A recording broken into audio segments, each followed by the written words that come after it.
Parliament's return from recess this week means, I'm afraid, the Rwanda bill is now back and it's in the Commons for the final game of ping-pong. The plan to send asylum seekers to the African nation has faced multiple setbacks since it was first announced in, believe it or not, April 2022. Before the Easter break, the House of Lords passed a second set of 7 amendments and returned the bill to the Commons. Now, the Sun's Deputy Political Editor, Ryan Savey, is live in the House of Commons for us right now in Westminster. Ryan, very good evening to you. Thanks for joining us. What's going on and how exciting is it?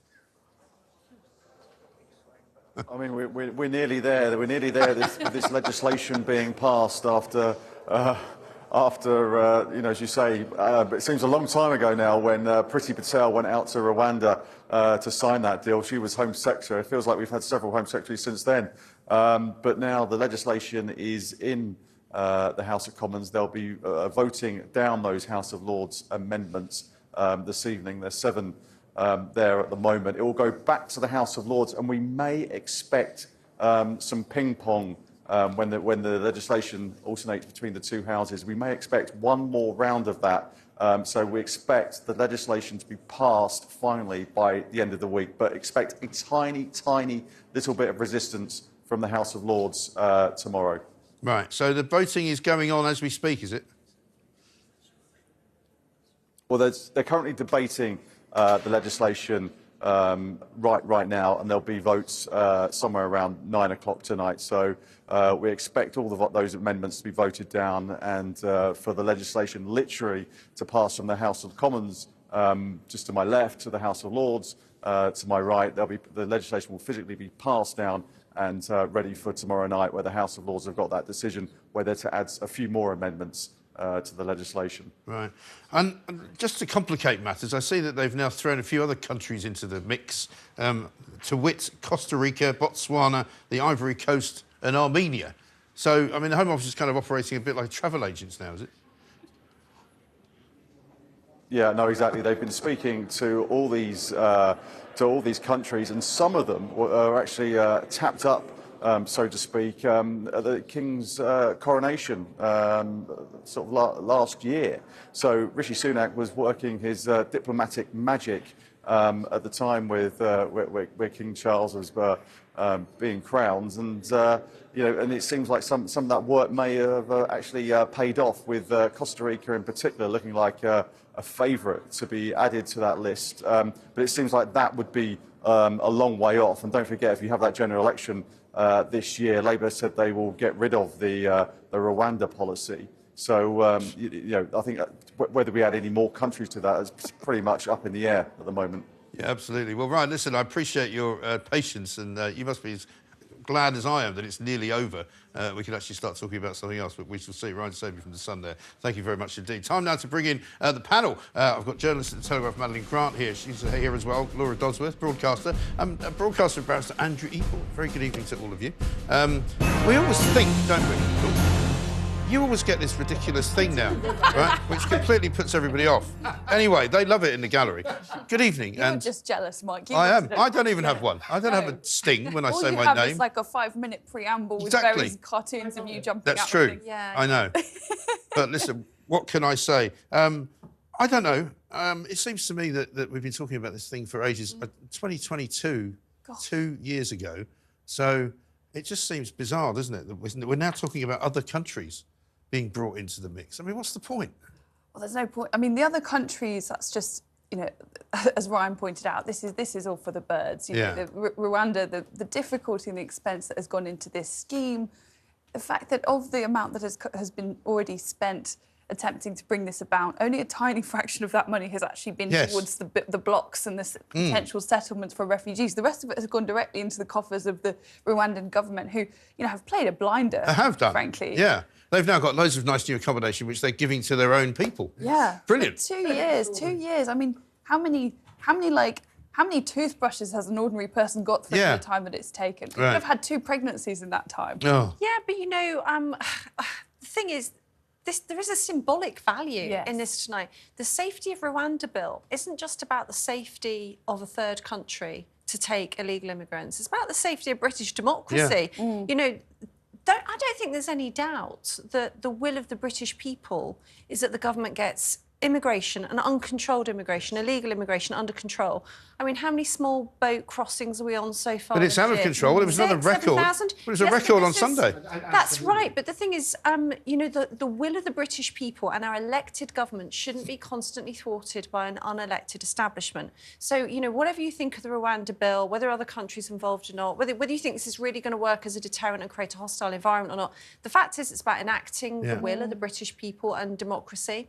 And so I think tonight could be an important symbolic. Well, maybe, but we've taken an awfully long time to get to a place where nothing still has happened. You know, it's a bit like waiting. It's like waiting for a train, isn't it? Yeah. And it keeps getting delayed and delayed and delayed. And finally, when it comes, it's not a train; it's a bus. Yes. And it's going to take ages to get where you want to go. Yeah. As I say, the ping-pong is more pong than ping, I think, in this thing. I love the fact, as Ryan said, it's all up in the air. Well, unlike the flights, I mean, the reality is they will get it through. They will get some people off to Rwanda. I like the fact that Costa Rica cost a fortune. That will probably happen. Yeah. Well, don't worry, there's more. I mean, I find it a bit shabby as well, don't you, that people were being sort of tapped up at the coronation. By Rishi Sunak. I don't know. Excuse me. It was over thus, I think. Well, I suppose so, but it seems a bit shabby to be. It does seem mind awfully. Yeah, the real focus. Would you stop talking when I'm talking? Sorry. You know, it doesn't work like that. You can talk when I've finished talking. You know, here's a vol au vent. Would you mind taking some refugees for us? It seems a bit odd, doesn't it? Yeah, it does seem odd. Isn't it partly the point of the royal family that their parties and gigs enable this kind of political diplomacy? It's part of the point. Absolutely. Yeah, but I mean, in this case, the royal yacht funeral used to be a place where very high-level meetings would take place, and it was considered a massive diplomatic coup to have been invited onto the royal yacht. Yes. I think we do underestimate these things. No, I mean, I'm sure that there can be questions asked and put, but I mean, if you're actually asking people to take human beings into their country on your behalf because you don't know what else to do with them, it seems a little bit kind of manky to me, if you don't mind me saying so. It does seem manky. We've got to have a deterrent. I mean, if you've lost control of your borders, you have nothing. And I think Laura's absolutely right. You know, we can laugh about how long this has taken, but part of the reason this has been such a logistical nightmare is because, you know, it has faced deep opposition from within our institutions. Yes, and still does. And almost getting any sort of border policy established would meet with fierce opposition. And isn't that a problem? You know, it is. Everything is thwarted like this. But it is, but that's why, and I'm going to let Andrew speak now, so I feel Thank you. No, but the thing is, you know, we've spent all this time, and both of you are right to say that we need to do it, but it will still, in my view, result in nothing at all, because even if you get any single person onto a plane, there'll be a phalanx of lawyers to get them off.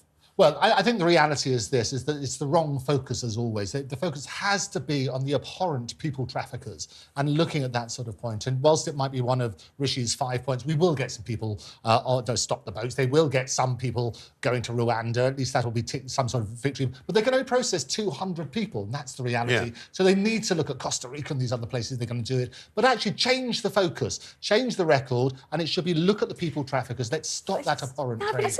It's much bigger than that. There was a fantastic article in The Telegraph this week by Sam Ashworth-Hayes about all of the problems actually in enforcing our immigration policy and the fact that so many people who don't have leave to remain, you know, their deportation isn't enforced.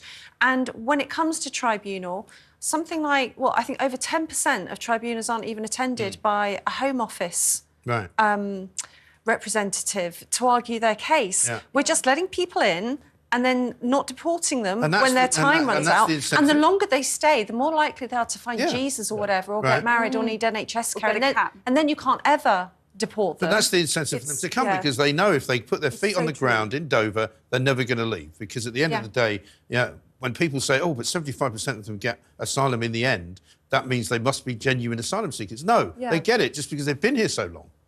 I really think that there's a massive problem of accountability with the Home Office.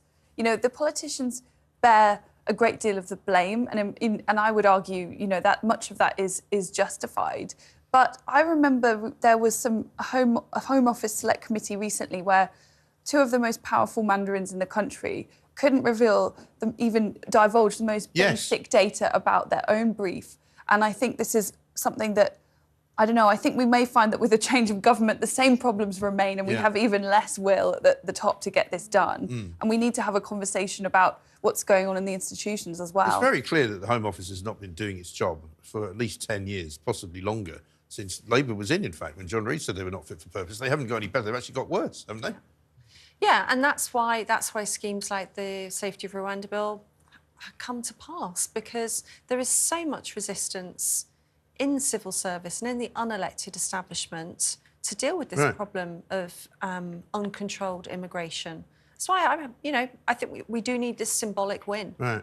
It really might be a symbolic win, but symbolic isn't really going to do anything, because we're also hearing at the same time this week that Serco and others, the contractors that the government has given £4 billion to, by the way, are now commandeering homes in places like Hull, Middlesbrough, Bradford, and basically putting migrants in there because they reckon it's cheaper than paying 150 quid a night to get them into a hotel. Yeah. So the problem persists and actually is going to get worse, isn't it? Yeah. No, you're absolutely right, Mike. I mean, and then that's the reality. We need to put those sort of figures in perspective. Right. And also, I mean, there has to be a win before the election. The win will just be, but it's a symbolic one. We've been talking about it far too long with no results. So it's going to be a sort of Pyrrhic victory, I think, by the time we eventually have it. If that. But that example you give is a really important one, because it tells you something about the mentality within government and within the civil service perhaps too, where they've been told there is a problem, people are very unhappy about the amount of money that's being spent on hotels. How do they fix the problem? Send people away from hotels into the private sector accommodation. But still pay for them. There are some people in government who might chalk that up as a win.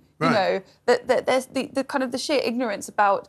Well, it's almost like we're constantly papering over cracks and never getting to the nub of things. Exactly. Because there's 1.3 million people, I think, to date, waiting for social housing, waiting for council housing of one kind or another. And that's all now being eaten into by migrant housing, because that's the only stuff they can give them. And the other question I would have about these countries that we're approaching, you know, with Rwanda, we've already agreed that we would take people from Rwanda to come and live here. So presumably Cape Verde, Senegal, Tanzania, Togo, Angola, Sierra Leone, all of these African countries that we're talking to, are we giving them carte blanche to send people to our country while they take some of our refugees? I don't know. Yeah. And that'll be part of it. And it's all about, and as I say, it's like diversion, isn't it? It's not just about the boats. If you look at the actual migration figures and the net migration figures, we also need certain people for certain industries and jobs for care homes and so on and so forth. So there needs to be the positive side of that.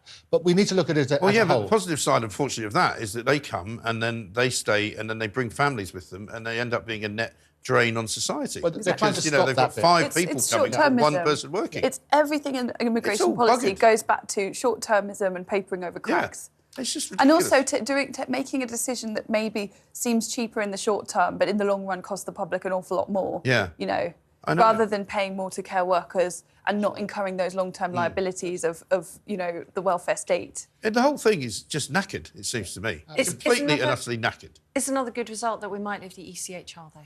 Well, that might happen as well. But there's a lot of Pyrrhic victories going on. Meanwhile, we've still got crumbling towns, people in places, too many of them, no services to help them out. It's absolutely ridiculous. I know you guys want to talk about the Iran situation as well. We'll get to that coming